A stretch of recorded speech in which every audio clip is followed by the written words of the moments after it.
공원 앞 하위 3개 차로가 부분 통제되고 있습니다. 주의해서 안전운전 하시기 바랍니다. KBS 교통정보센터였습니다.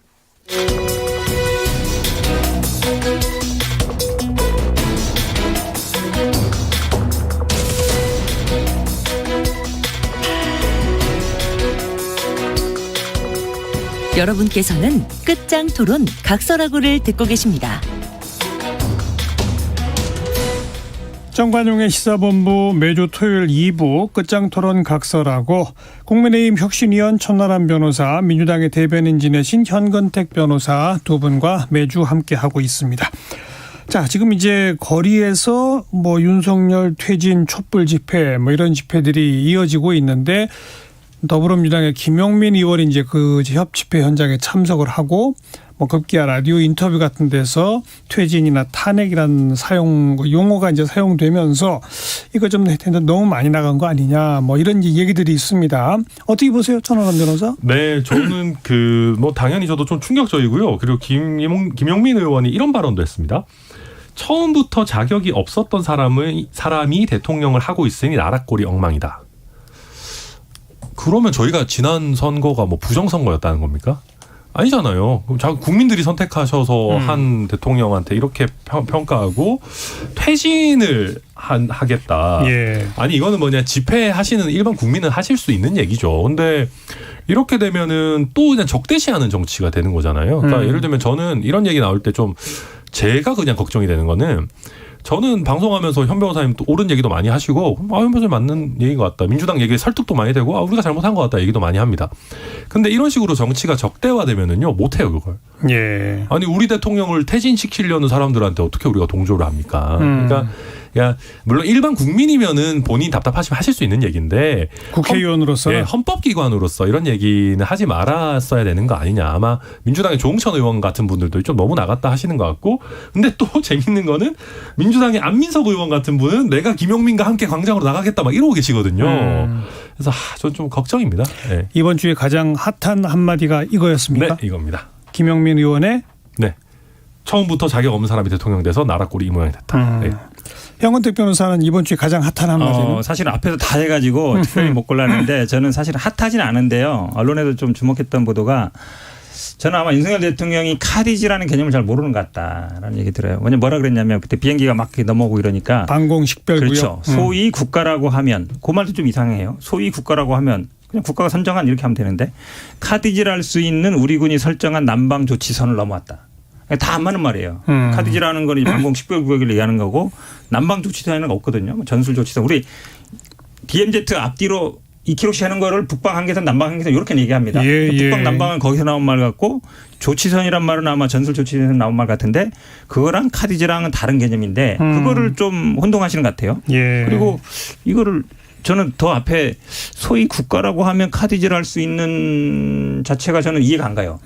우리가 설정한 카디지를 침범했습니다. 이렇게 얘기하면 말이 되는 건데 그래서 이분은 이 카디지 개념 자체가 없다. 지난번에 아나바다 모른 거 아니냐 이런 얘기 나왔는데 기본적으로 국가의 원수라 그러면 국방에 대한 기본 개념이 있어야 되는 거거든요. 모르면 얘기 안 하면 돼요. 그냥 비행기가 넘어오려고 해서 우리가 그냥 어떤 조치를 취했다 하면 되는데 잘 모르면서 자꾸 얘기하시는 것 같아요. 글로 써도 이상하게 쓰시는 분들도 계시는데 이제 말하다 보면 좀 그럴 수도 있죠. 네. 그러니까 모르면 안 쓰면 돼요. 이건 이제 국방 관련된 그 전문적인 용어들에 대한 좀 혼동. 이런 게 좀 있었다. 그러니까 그렇게 보여지는 거죠. 대통령실에서는 이걸 좀 편하게 쉽게 설명하려다 보니까 그런 것 같다 얘기하는 것 같습니다. 그 얘기 하고 조금 아까 그 현 변호사가 얘기한 천 변호사가 얘기한 대로 김용민 의원 헌법기관으로서 이런 식으로까지 발언하는 건 문제 있는 거 아니냐? 어떻게 생각하십니까? 아직 당내 다수 의견은 아닌 것 같은데요. 일단은 근데 정치인이라는 건 저는 아마 국민들의 목소리를 듣는 사람들이다라고 보고 지금 광장에서 지금 이런 집회를 하기 시작한 꽤 됐습니다. 8월부터 했고 아마 10월 22일 날 아마 많은 분들이 모일 것 같은데 점점 많아지고 있거든요. 그거에 저는 아마 정치인들이 호응하는 거라 봅니다. 왜냐하면 한두 사람 모이는데 그렇게 하겠습니까? 일단 여론도 안 좋고 그다음에 남북 대치 상황 막 몰아가는 것 같고 경제는 안 좋고 또 외국도 굉장히 외국 환율이라든지 주가라든지 다 안 좋은 상황에서 정치 제대로 해라. 정치 제대로 못하니까 이런 목소리 나오는 거거든요. 그래서 정치인들은 국민들의 목소리에 귀를 기울이는 게 맞는 것이고 더구나 지금 예를 들어서 이게 뭐 부정선거 절대 주장하는 게 아니고요. 예. 근데 예를 들어서 대통령이 못한다. 그럼 당연히 물러나라 할 수 있죠. 우리가 무슨 뭐 러시아라든지 중국, 북한이 아니잖아요. 거기서 물러나라 하면 당장 뭐 문제가 되지만 우리 그런 나라가 아닙니다. 못하면 물러나세요. 당연히 할 수 있는 거죠. 아니 이은재 이사장 맨날 물러나라 하잖아요. 뭐가 문제입니까? 물러나라 자, 요즘 안보 위태롭고 경제 상당히 위태롭고 그래서 오늘 일부 시간에도 일부러 그 두 문제를 좀 집중으로 짚긴 했는데 이렇게 국가적으로 여러 가지 좀 처리해야 할 문제가 많은데 현 정부는 어째 영 검찰하고 감사원만 뛰는 것 같고 뭐 이런 인식 끝에 지금 얘기처럼 뭐 물러나라 소리 나올 수 있는 거 아니냐. 국회의원이 왜 그런 민의를 못 듣느냐. 이 지적은 어떻게 보세요? 그러니까 물론 저희가 좀 저희도 엄중하게 생각해야 되는 게 있습니다. 지금 저희가 이제 임기 시작한 지 한 5개월 됐잖아요. 그러게 말해요. 그러면은 원래는 이제 민주당 의원이 막 뭐 퇴진해야 된다 이런 얘기하면 역풍이 세게 불어야 됩니다. 예. 그러니까 저희도 옛날에 문재인 정부 때 보면은 괜히 뭐 탄핵 얘기 이런 거 할 때마다 역풍 불고 그랬거든요. 근데 이게 역풍이 생각보다 그렇게 세게 안 분다는 거는 저희가 반성해야 되는 지점이고, 그러니까 물론 제가 늘 말씀드리지만 정부라는 거는 분업이 돼 있기 때문에 네. 뭐 감사원, 뭐 검찰 열심히 한다고 해서 기재부가 놀고 있는 건 아닐 겁니다. 그리고 이 어떻게 보면 이 국제 경제나 요새 뭐 인플레나 이런 부분들이 한 국가에 그걸 뭐 할 수는 없는 문제인데 예. 그럼에도 불구하고 저희 대통령실과 정부가 국민들에게 할 수 있는 한 최대한 잘하고 있구나라는 신뢰를 드려야 되는데 그게 별로 없죠. 그런 부분에서 저는 부족한 지지율 부분이 같은 있는 것 데서도 같아요. 드러나고 그렇죠. 있지 않습니까? 그게 핵심인 거죠. 네, 결국은 이제 뭐 이자 지금 말씀처럼 이자 오르고 환율 오르고 뭐 주가 떨어지는 게 국제적인 요인일 수 있죠. 있는데 그거를 얼만큼 최소화시키느냐. 일본 같은 경우는 이자 안 오르고 있어요. 본인들이 그냥 어쨌든 지키겠다는 거거든요. 그러면 그거에 대한 신뢰를 줘야 돼요. 우리 정부를 믿으면 우리 환율 오르지만 우리가 물가도 잡을 수 있고 이렇게 합니다. 그런 시그널이 없어요. 그냥 내맡겨진 상황인 것처럼 보이는 거예요. 국민들이 보기에는 답답한 거죠. 그리고 이자는 올라가는데 뭐 월급은 안 오르고 물가는 오르고 주가 떨어지고 환율도 오르고 뭐 제대로 되는 게 없다. 네, 근데 그럼 네. 정부가 역할이 뭐냐? 그 부분에 대해서 그러면 차라리 그냥 물러나라 이렇게 얘기하는 거죠, 당연히. 근데 이제 뭐 차라리 물러나라 이거는 좀 임기 5개월 됐는데 너무한 거 아니냐. 그리고 이런 안보에 있어서의 위기라든지 경제에 있어서의 위기 국면에 있어서는 야당도 협력할 부분도 협력하고 그런 게 또 왔다 갔다 해야 되는 건 아니겠습니까? 예. 그런데 이제 이런 얘기들이 뭐 지적하신 것처럼 집권 5개월 만에 뭐 이런 분위기들이 만들어지다 보니까 일각에서는 24년 총선이 가까워지면서는 국민의힘에서부터 대통령에 대한 여러 가지 지적이라든지 뭐 탈당 요구라든지 이게 나올 수도 있는 거 아니냐 뭐 이런 얘기는 뭡니까? 제가 사실 이제 이번 주에 그게 좀 충격적인 장면이었는데요. 이게 정진석 위원장이 대구에 갔을 때 대구에 있는 언론의 이제 언론인께서 그 얘기를 물어보는 질문을 거예요. 했어요. 그러니까 저는 이게 만약에 수도권에서 얘기가 나왔다면은 뭐 그래도 좀 충격적인 일인데 사실 저희의 텃밭이라고 할 수 있고 뭐 윤석열 대통령을 절대적으로 많이 지지해 주신 대구에서 대통령한테 당에서 탈당 얘기 나올 수도 있는 거 아니냐라고 하는 건 진짜 엄청난 일이거든요. 그리고 벌써부터 그런 질문이 나왔다. 네. 그리고 거기서 그리고 그 질문이 나왔을 때 분위기가 술렁술렁하지도 않았어요. 그냥 뭐 일상적인 질문인가 할 보다 수 있는 질문이다. 하고 넘어갔어요. 저는 그 장면을 보면서 이거는 진짜 우리가 정신 차려야 된다. 그러니까 TK에서도 정말 많은 분들이 이제는 비판적인 지지로 돌아섰어요. 예. 지지는 하지만 이거보다 더 잘해야 된다. 그게 예. 결국은 유승민 전 의원 이런 걸로 나오는 거거든요. 맞아요. 그래서 이거 정신 안 차리면은 제가 봤을 때는 큰일 나는 국면이라고 보입니다. 저는 뭐 정확히 나올 수 있는 질문 나왔다고 봅니다. 왜냐하면 사실은 이런 얘기들이 계속 있었거든요. 그러니까 총선 앞두고는 정치인들은 하나입니다. 다른 거 없어요. 지지율. 자기 당선. 그렇죠. 당선이죠. 그런데 대통령이 지지율이 높으면 당연히 하지 말라 해도 따라가요. 근데 지지율이 안 좋으면 당연히 멀리하고 싶죠. 근데 공천은 받아야 되겠고. 그 딜레마 상황인데 저는 아마 나올 수 있다고 봅니다. 지금처럼 가면. 왜냐하면 대통령 지지율이 안 높거든요. 절대로. 근데 공천을 받으면 아마 그때 나올 거예요. 공천 받을 때까지는 아마 좀 조용하겠죠. 자, 그 중간에 이제 중요한 변수가 국민의힘의 차기 당대표 선거인데 뭐 짧게 언급하고 갈 거는 결국 그 정치권 주변에서 설왕설래 하던 예상처럼 경찰이 결국 무고죄 부분에 대해서는 기소 의견 송치를 했다. 이준석 전 대표에 대해서 오래전부터 우리 현근택 변호사가 계속 그럴지 모른다 했잖아요. 너무나 많이 알려져 있기 때문에 그러니까 뭐 성상남 알선 수준에 공소시효 지났다는 거 다 아는 거고 그다음에 증거인멸 교사도 법적으로 안 된다는 거 다 아는데 이걸 설마 무고로 하겠냐. 왜냐하면 무고는 아시겠지만 아주 악의적이거나 뭐 없는 얘기를 막 만들어내거나 이런 경우 하는 거거든요. 또 가세현이 고발한 것도 아니에요. 근데 이제 이거를 무고로 송치한다. 결국은 이제 성상납이라는 걸 있었다. 이제 그걸 얘기하고 싶은 거잖아요. 그러다 보니까 이렇게 끌고 온 건데 사실은 지금까지 저도 뭐 무고죄 뭐 많이 다뤄봤지만 이런 경우 그러니까 명예훼손을 또 무고로 하는 경우 잘 없고 제3자가 또 고발해서 하는 경우도 많지 않아요. 거의 없는데 이렇게까지 해서 반드시 처벌해야 되느냐. 그리고 처벌보다는 제가 보기엔 오히려 생채기 내기. 그 성상납이라는 사실이 있었다. 이제 그거를 결국은 알리고 싶은 거거든요. 그럼 검찰이 기소까지 갈까요?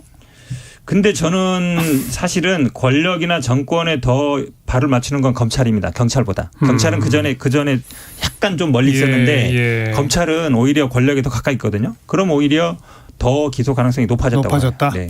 그러니까 저는 요새 언론에 의해서 무슨 대표적인 친이준석계 이런 얘기를 듣고 있어서 전혀 뭐 저는 그렇게 생각하진 않는데 그러니까 저는 조심스러운 게 저희는 뭐 이렇게 조국 수호 하듯이 준석 수호 할 생각은 없습니다. 그러니까 저희가 뭐 너무 그렇다고 음모론적으로 이거 뭐 이례적으로 뭐 막 이렇게 몰아갈 생각도 없고요. 좀 드라이하게 뭐 수사 결과 지켜보고 정말로 뭐 이렇게 객관적인 증거가 나오는지 저는 보는 게 맞다고 봐요. 근데 뭐 이미 가처분 안 받아들여지고 하면서부터 일단락된 상황이라 경찰이 지금 기소 의견 송치 뉴스는 뭐 정식적으로 큰 뉴스는 아닌 상태가 이미 돼버렸어요. 오히려 이제 아까 잠깐 언급했던 나경원 전 의원이 당대표 경선 구도에서 어찌 보면 정리를 일부러 시키는 거 아니냐. 그렇다면 그 정리의 의도는 무엇이냐. 그러면 당대표 경선의 구도는 어떻게 짜여지느냐. 어떻게 전망하세요? 일단 유승민 전 의원이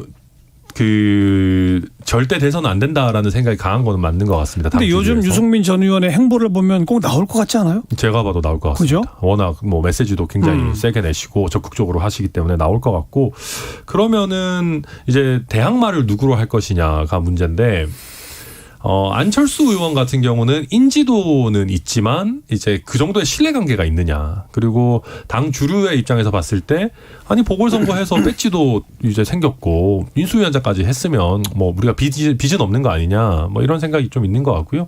나경원 의원 어느 정도 이제 그렇게 됐다라고 하면 그러니까 김기현 의원, 권성동 의원, 정진석 위원장 이런 분들 같은 경우는 이게 뭐 신뢰나 의지는 있으신 것 같은데 결국은 이제 인지도나 뭐 본선 경쟁력의 문제가 있다 보니까 지금 저희 지도부 저도 뭐 비대위원들이랑 얘기 좀 해보고 하면은 결국은 지금 내각에 나가 있는 뭐 권영세, 원희룡 아니면 넓게 봐서 한동훈 이런 사람들 차출설이 나오지 않겠냐 그런 전망이 좀 더 많은 것 같습니다. 지금 봤을 때는.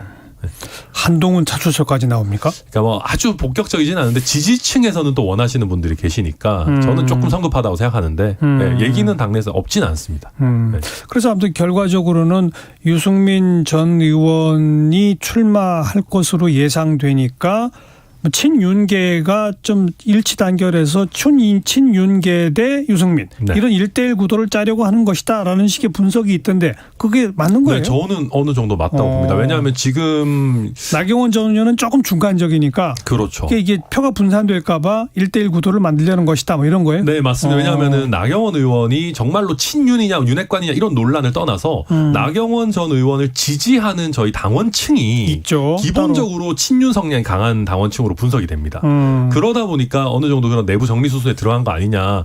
뭐 저는 그렇게 해석하고 있습니다. 형은 변호사 어떻게 읽어요? 저는 뭐 상황은 잘 모르겠는데 한동훈 당대표 이건 좀 생각하기 어렵다. 왜냐하면 뭐 총선 나올 수 있다고 봐요. 많이 나갔죠. 근데 많이 나갔죠. 당대표라는 건 아시겠지만 그냥 국회의원 한 명이 아니거든요. 어찌 보면 큰 당 총선을 치러야 되는데 총선을 한동훈 얼굴로 치른다? 좀 이해하기 어렵고 저는 그런데 내각에서 나올 수 있다고 봅니다. 왜냐하면 확실하게 지금 친윤이라고 할 수 있는 분이 많지 않아요. 예전에 뭐 권성동 의원도 친윤이라 할 수 있겠지만 정진석 비대위원장 마찬가지고 다 하고 싶겠죠. 근데 오히려 최근에 이제 윤상현 의원을 많이 주목하는 분들이 많아요. 신윤핵관 이러면서 이분이 뭐냐면 또 수도권 출신이고 왜냐하면 전진석 이분은 충청도고 권성동 강원도인데 수도권에 뭔가 이제 선거 필요한 게 아니냐. 인천이 지역구니까. 그렇죠. 인천 지역구니까 오히려 윤상현 의원이 조금 더 이제 가능성이 있어 보이고 지금 뭐 권영세 의원이나 원희룡 의원은 뭐 지금 뭐 지역구는 없고 권영세 의원 또 서울이니까 오히려 선거를 뭐 민주당 입장에서 선거를 치르기에는 하면 수도권이 좀 부담스럽죠. 예, 근데 예. 영남이라든지 뭐 이런 의원들이 한다면 더 좋죠. 근데 오히려 근데 반대로 갈 가능성이 많지 않은가라고 봅니다. 그나저나 전당대회 일자는 언제 결정돼요? 그거는 정진석 위원장이 정하기 나름입니다. 정확히 얘기하면. 저희가 비대위 같은 경우는 비대위 임기가 정확하게 정해져 있지를 않아요. 그렇죠. 예, 그래서 비대위원장이 비대위원들이랑 상의해서 정하는 것인데 지금 정진석 위원장의 행보들을 보면 빨리 안 할 것 같아요. 왜냐하면은 대구도 가가지고 본인이 막 이렇게 예. 어묵도 드시고, 그러니까 지금 저희 비어져 있는 당협위원장들도 채우고 뭐 당무감사도 하고 막 계획이 원대하게 지금 나오고 있더라고요. 그래서 이거를 어느 정도 그래도 뭐 일단락하고 다음 당대표한테 넘기려는 요량이면은 못해도 내년 3월, 4월은 돼야 되는 거 아니냐. 네. 이런 전망이 좀 많이 나오고 있습니다. 또 아까 천하람 변호사 언급한 대로 현재 내각에 있는 뭐 권영세, 원희룡 뭐 이런 분들 차출설이 현실화되려면 시간이 더 필요한 것도 맞죠. 그럼요. 올해 1월, 2월 이럴 때 한다 그러면은 이제 올해 중에, 그러니까 내년 초에 한다면 올해 중에 이제 그분들이 그만둬야 되는데. 그러니까요. 지금 출범한 지 뭐 얼마 되지 않은 정부에서 그만두는 거 부담이니까 그런 분들을 차출하려면 오히려 좀 더 뒤로 가야 됩니다. 아니 제가 그 마지막에 왜 전당대회 시기를 물어봤냐면 마치 이제 이준석 전 대표 관련된 이 파동이 계속 이어질 때는 이 국민의힘의 차기 지도부 경선 구도 이런 걸 매주 좀 얘기를 해야 될 것 같았거든요. 제가 이제 프로그램 진행자로서. 근데 요즘 와서 가만히 생각해 보니까 한동안은 얘기 안 해도 되는 거 아닌가? 조금 좀 두고 봐야 되는 거 아닌가? 이런 생각이 들어서요. 정확한 말씀인 그죠? 게 제가 한 비대위원이랑 얘기를 했었습니다. 이준석 대표 이슈가 있을 때는 막 빨리 전당대회에서 새 당대표로 바꿔야 되고 막 그랬는데 요새는 왜 이렇게 안 서두르냐 그러니까 그 분도 우리가 가처분 이겨가지고 이제 우리가 핵무기 보유하고 있는데. 그러니까 상황이 정리가 됐다. 뭐 급할 게 뭐 있냐. 배짱 있게 해도 된다. 그런 상황입니다. 알겠어요. 그러면 당분간은 이제 그 구도는 저희가 끝장 토론 시간에 얘기 안 해도 될 것 같아요. 무슨 그 돌발적인 변수가 있지 않는 한. 네. 오늘 여기까지 하겠습니다. 정관영의 시사본부 토요일 2부 끝장 토론 각설하고 국민의힘 혁신위원 천하람 변호사, 민주당 대변인 지내신 현근택 변호사 두 분 수고하셨습니다. 수고하셨습니다. 감사합니다. 네. For Non-Blonde가 부른 What's Up 들으시고요. 저는 내일 또 뵙죠. 안녕히 계세요.